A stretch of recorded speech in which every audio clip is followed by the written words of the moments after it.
What's going on, guys? King Trats here, back with a video on the channel. Today we made a burrito bowl, the OG. A lot of different influences from different things I've been making and trying over the last few years, and namely what I had when I did the highest rated Cuban restaurant, which was this past Sunday. You saw it Monday. I apologize. But vaca frita. So we made a burrito bowl with that kind of influence, but also with the French fries that I always love, which is the Cali influence as well as the Peruvian lomo saltado influence. You see where I'm going with this, but without further ado, let me take you through the process. Starting off with the base, I made birria tacos. I want to say about 3 weeks ago. I had the rest of the consomme in the deep freeze, so I have that, which I thawed out and then put inside of my pressure cooker to let cook down just a little bit. Now you're gonna see me add my pork tenderloin. I use pork tenderloin instead of beef. A lot better macros, a lot leaner, so I use that one instead. I have to give a full disclaimer. I put it in a little too early, and that's why it already looks cooked, because I dropped it in there before I started filming it. I just wanted to get it started in the cooking process. So that's why it looks pale. It's not raw. Just in case anybody has anything to say about that. I always got full disclosure with that. Anyway, pressure cooked that for 45 minutes until we got it nice and fall apart. That's what you see right now coming across your screen. So took that out, and now we've got it inside of a container so I can shred it up all nice. And then we put it back inside of the consomme. Let that cook for another about 15 or 20 minutes, just to let it kind of get those juices inside of there. Then we took it back out again, this time so we can put it on top of our air fryer sheet, and we air fried it 400 degrees for 10 minutes to get that little crispy. We seasoned it again, which I didn't say. Now it's got that little crispy on there. Now let's go with our toppings. Obviously, I said we've got our French fries, which are just air fried. They're store-bought, straight cut, 100 calories for 3 ounces. That is unreal. So there's about 12 ounces on here. Then we've got our jasmine rice, which is cilantro, lime, and chili, garlic powder, onion powder. Wash it off, add those spices, add your water. You can use chicken stock if you want to, but I already had the birria broth I was gonna put in there, so I didn't. Cook that. We lined our bottom with the bowl. Now we lined our French fries. We lined a little bit of the vaca frita. Then we lined some more fries, and we lined some more of the vaca frita. Now we added our cheese sauce. Desert pepper brand queso, 25 calories, anybody who cares, for 2 tablespoons. That is insane. So there are 8 tablespoons. There's probably about 6 tablespoons. I got a little bit left over. Added our salsa verde with that, and then we topped it off, not sour cream, but actually yesterday you saw I made the yogurt sauce, so I had some extra fat-free Greek yogurt. It's a diet hack that a lot of people do. I've been doing it for years. You can use that instead of sour cream, so it gives you extra protein. It's a lot more clean than just using regular sour cream, and a lot of people can't tell the difference, myself included. A little bit of seasoning on top of that, and voila. Oh, I'm talking too damn much. I just want to eat this. Look at this. Like, you don't want this? That's fine, because it's more for me. I swear to you, I'm drooling. Oh, yeah. I just got to get in here. I don't know whether to use a fork or a spoon, because you can't grab fries with a fork, and then you can't get the rice with the whatever. I'm just going to use, it's like Jeopardy. I brought both. Spoon. I hate forks, man. Forks is so ass. Come here. Oh, man. Already. I'm swear to you, this is not like cap. I'm drooling. I'm legitimately drooling. You gotta get the other side. Again, that's what I do to y'all. Gotta get the other side, because this is the side that I see that always looks better. So here we go. Oh my goodness, okay. Come back to the right hand. Y'all think I'll be making this shit up. I'll be really drooling.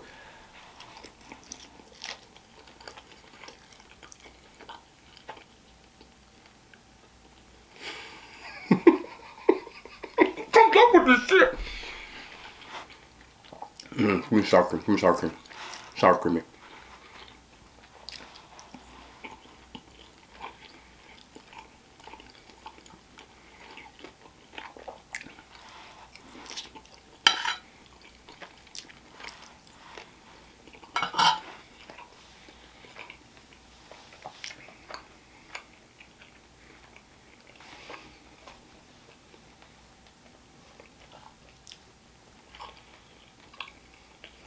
That's really good. Oh, man. I really want to thank you guys, number one, because I wouldn't be doing all this stuff without you. And I never would have thought to crisp the meat up. Now, usually they fry it, but I use the air fryer. Same effect. The little crispy mms.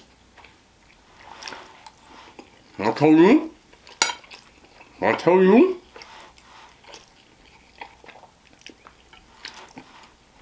I don't know, I never thought of that. That's a fantastic idea. Next time you do like a shredded thing, whether you use beef, those of you that eat pork, you could even do it with chicken.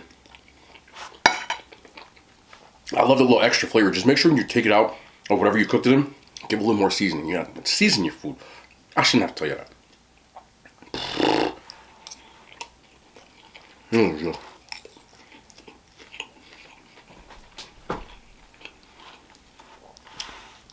This is just, you know what I'm saying?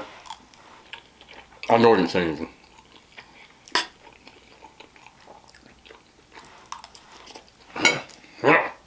Yes.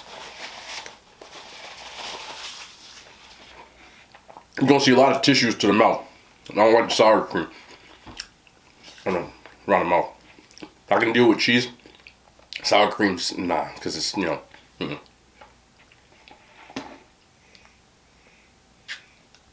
Oh my God. And yes, I had absolutely no idea what the hell I was making. The only thing I knew was that I had a pork tenderloin and it was thawed out.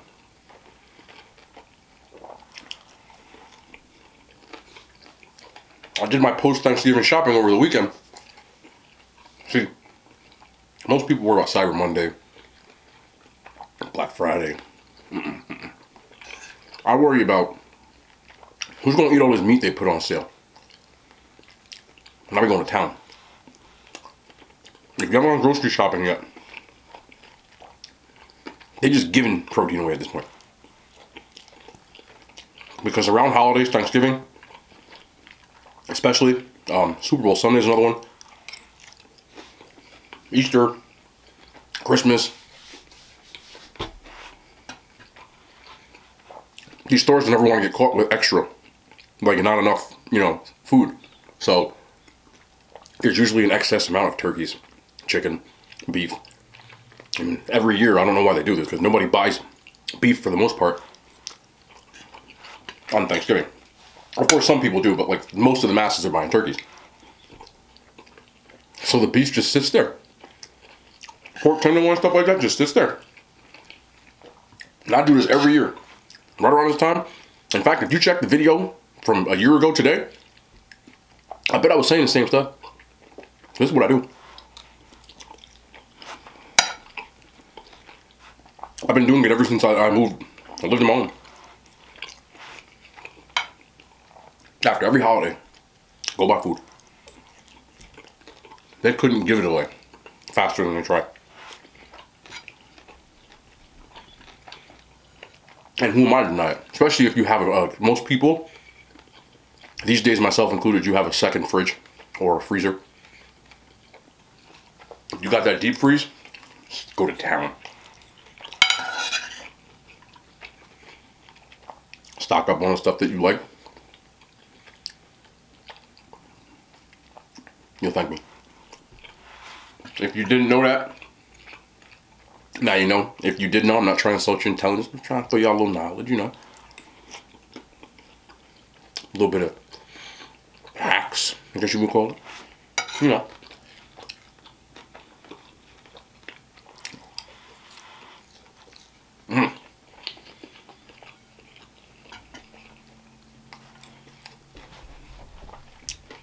I usually get enough food, protein-wise and everything, to last me at least through Christmas. Then I'll be right back here with a fat plate of whatever my sister made on Christmas. But Thanksgiving for me is by far my favorite time of the year. I don't necessarily like Thanksgiving, like what it stands for, but I'm not going to get into that. If you know what I'm talking about. But I just like the fact that that notwithstanding, the idea of it's really not about anything extracurricular other than good food with family and friends. That part notwithstanding. Just that. If you told me that, you know, every, I don't know, August 22nd, everybody got together and had some food with your family, your loved ones, you know, your friends, maybe you got your own family now. I just like that stuff, you know, especially me, because growing up, I didn't live in the type of house that had like, you know, like dinner at the table and stuff like that. First of all, most of the time, kitchen was too damn small, and you couldn't fit. We couldn't fit people in it like that. But I always found it crazy that everybody just, I didn't even know people did, like, I only saw it on TV, you know what I mean?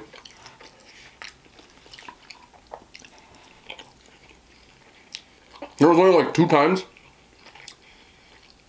that my family ate dinner as a family. Number 1, holidays, Christmas, Thanksgiving, and even then, 9 times out of 10, I was camped out on the couch watching TV with my dad eating stuffing right on the couch.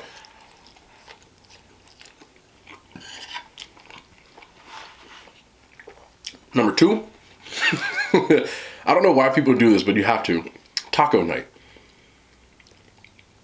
Taco night. Specifically, taco night.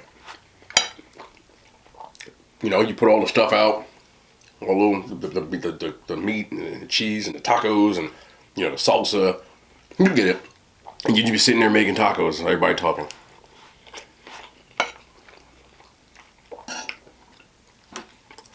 When I was real little, I used to play board games at the same time after the taco night. But that was really it, you know. I used to be in amazement when I moved to the burbs. And like there was like, you know, I would meet some of my new friends and, you know, they'd be, the mom come and be like, dinner's gonna be ready in 10 minutes. And I'm like, so in my head, I'm like, and cool, I'll get it when I get it. But I didn't realize that meant everybody in the house, whoever the hell was there, myself included, had to go, you know, sit down and eat. It looked like one of them damn commercials. Sorry. And I'd never seen nothing like that. You know? You got like the mom come in with the big old thing. She's like, all right, looks great, honey. And I'm like, leave it to Beaver, bro. I've never seen nothing like that. You know? And to be honest, like, you know, because you're watching the movies and stuff, like, at first I was kind of jealous. Not like envy. And there's a difference between jealous and envy. You know, jealous is when you wish you had something somebody didn't have. Envy is when you don't like someone or something to the point that, like, you dislike the situation and it makes you do stupid stuff. Jealousy is a normal trait. In that sense. You know, like, if somebody over there has $5 million and I don't have $5 million, I sure as hell don't.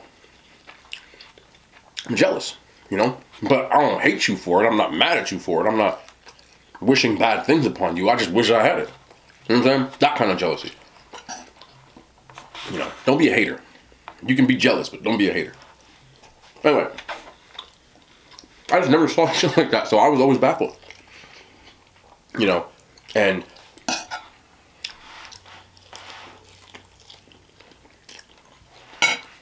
I also didn't grow up with a really big family. I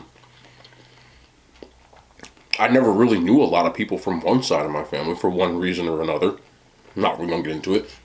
And then the rest of my immediate family was extended family was like in the South. They were, you know, live around where I grew up, and because of that, like, you know how people be having like, at least again, this is all this suburban shit I didn't know existed until I got to the suburbs. Especially where I live, you know. If you watch my videos before, I gotta do this. No. If you watch my videos before, like you've met Sam. Sam is 100% Sicilian. If you don't know anything about Italians, Sicilians in particular, they've got like 77 cousins, 32 uncles, 14, I'm not joking, like there's a huge family. So anytime there was a party, there was like 300 people just dropping off gifts and shit, you know?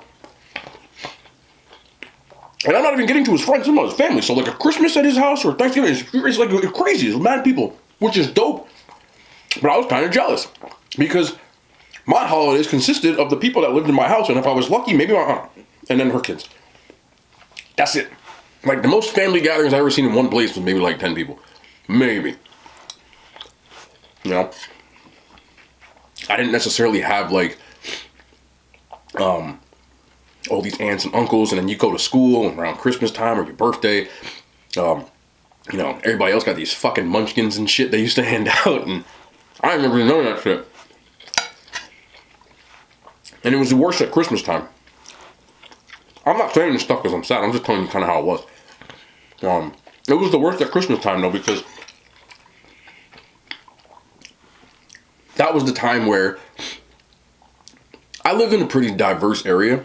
So you had a lot of different like ethnicities, you know, whether it was black, white, and Asian, you know, everything in between. But in New Jersey, especially where I live, it's very culturally diverse too. So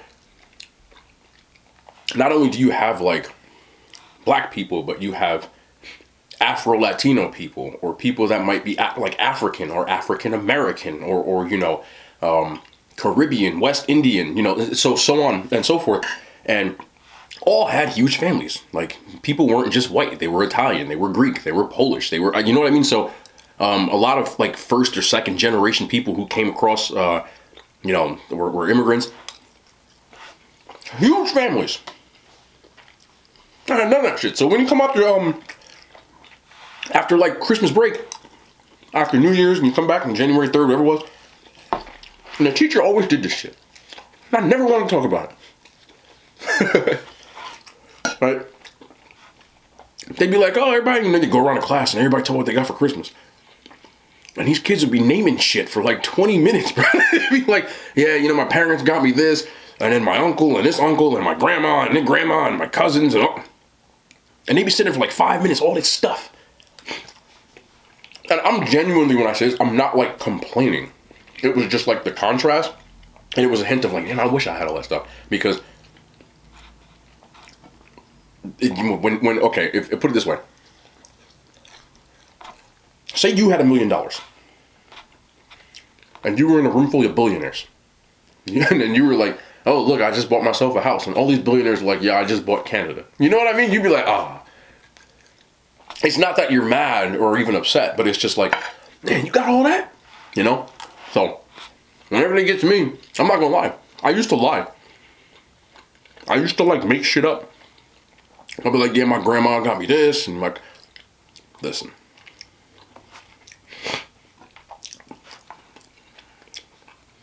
I'm not exaggerating. And I don't like, again, I don't want people to think I'm bitching because I'm not. But I swear to you, my grandparents, all of them, never in their life got me anything. And I mean $1, bro. Like, never. So I'll be like, oh, they bought me a bike. I used to like make shit up, bro. Yeah. But I want to be honest.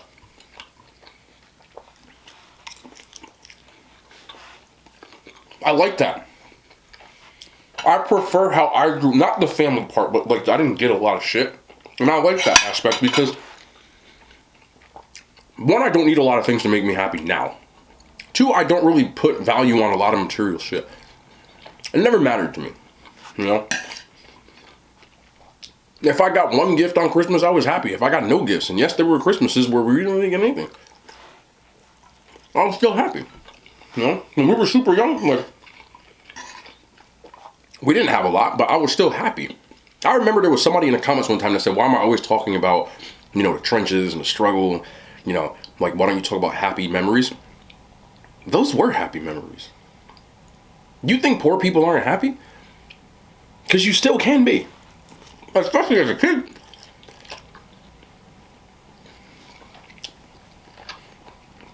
Did we have a lot of money? Especially, again, before I moved to the burbs. When I moved to the burbs, we were definitely at least middle class. You know? Like, we didn't have a lot of stuff, but we had a roof over our head. And it still might have been like a paycheck to paycheck kind of whatever in the beginning. But I never really thought of it like that. But when I was living really, really like in the trenches, in the project, whatever you want to call it, yeah, shit. You know? I've talked about that before. Like, I can vividly remember wherever my, like, mom would get me from school, and me and my sister, and take us to eat, like, we would all split one meal. Whether that was getting Chinese food or fast food or, you know, sometimes I get a Happy Meal, I'm not gonna count. But we would split meals. Like, it wasn't a big deal. I didn't look at that as like, oh, I'm struggling. I looked at that as, oh shit, it's lunchtime. Like, you understand, I was a kid, number one. And number two, there's something to me, and this is like the realest I ever get about when it comes to anything. I don't care how much material shit I've ever had or ever will have in my life, or how big my family was compared to other people's. Something that I always will look back and truthfully be like, I'm lucky as hell, is that I had two parents that loved me and cared and were there for me no matter fucking what. Because some people don't even have that. So it is not a complaint when I say anything like that. Like, my parents were there for everything that I ever did. And my sister, even though she don't believe that shit, were there for everything. Every baseball game, every basketball game, every football game, school plays, they were there. Always. They wouldn't miss it for fucking anything. That's the truth. When I got to college and I was in the middle of nowhere, if it was within 10 hours of a drive, my parents were there. When we played games in Ohio, they were there. In fucking New Hampshire, they were there. Like, that's real shit. And again, like I said, they were there for me and they were there for my sister all the time.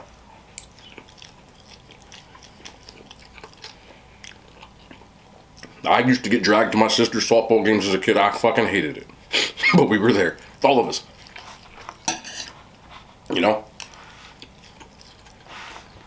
Little band shit all. We were there. And that is priceless. You can't pay for that. Like, when someone really cares about you, whether that's your husband, your wife, your boyfriend, your girlfriend, whatever, understand that's priceless. Truthfully. There are rich people in this world that are lonely as fuck.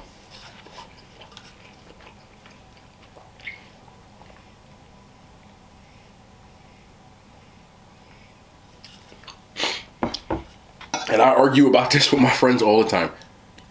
My friends believe that money can buy happiness. I do not believe that. You cannot put a price on mental health. There's nothing that can fix that. I know that there's medication. I've been on half of them. Excuse me. But true happiness, you can't buy it. You can pull stopgaps. You can go buy things that'll make you feel better, but you'll never feel that. Which is why you see a lot of professional artists, athletes, actors that are actually depressed. And they have money. Now, if you take a happy as hell poor person and you give them some money, it might make them a little happier. For sure. For sure. But I think people look for like these quick fixes to fix when they're really not happy. And they never really achieve it, you know? It's like the serial daters of the world. I'm not here to judge you, but if you can't be happy single, you'll never truly be happy in a relationship. The person you're with, they become like like a crutch, like a prop. They're literally standing you up. And if they leave, you're flat. And you're lonely as hell, and you're on to the next person, because you need that constant reassurance, that constant someone being there, that you're not alone. But you'll never really feel happy. I joke and tell shit all the time about how I don't want to get married and all that stuff. First of all, I never said I didn't want to get married. I said I'm not getting married. But I'm happy single or in a relationship. To me, that person that you're with, they should add to your life. It's like if you made a soup, and you had a soup, and the person you with like the hot sauce, right? Soup's already fire. You put a little hot sauce on it, that was bomb. You know what I'm saying? But if you got a shitty broth, you got a bad soup, it don't matter. What the fuck you put in it, it's always going to be shitty. And a lot of people who can look at that. And I know we all know them, because I have friends like that. They're never single. They're never single. They're constantly looking for somebody, and as soon as they break up with somebody, they're on to the next person. They be single for like 3 days. They're not happy. And when you're relying on someone else solely for your happiness, it's like a house of cards, man. They pull that, you get really sad. You know? When you're really happy, you want to allow yourself to put up with bullshit in a relationship, you out. That's how you really know. And rich people do the same thing with money. You know, like, retail therapy is bullshit. Like, I hate to tell you that. Hell yeah, it feels good. I like buying stuff, but it only feels good for like 5 minutes. No matter what it is. You can buy the most expensive thing in the world. It'll only make you happy for like 10 minutes. That's the truth. You think I'm lying? Adults, talk to me. All the adults out there who made large purchases, because even the middle class make large purchases. We just take loans out. You made a large purchase, like you bought a car. You know that first feeling when you sit in that car, how good you feel? You be like, ooh, this much. How you feel in 3 months? You don't even care no more. When you first get that new car, 90% of y'all talk about how you're going to take care of the car, right? You be cleaning the fucking rims, you clean the inside, you be washing the upholstery. Wow. Upholstery. Right? By year 1, shit dusty as hell. Like, come on, man. People do it with their houses, too. New sneakers, you name it. You'll only be happy on some temporary. But when you're actually happy, that is not going to give you that same adrenaline rush. It'll still be like, oh, this is okay. But you don't get like sad when it's over the same way, you know?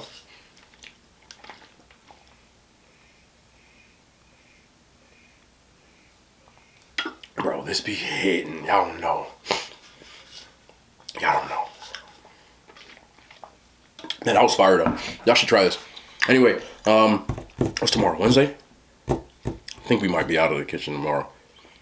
I put down some meals though, right? Anyway, we'll be back tomorrow. More content. I love y'all hand signs. They made it to YouTube.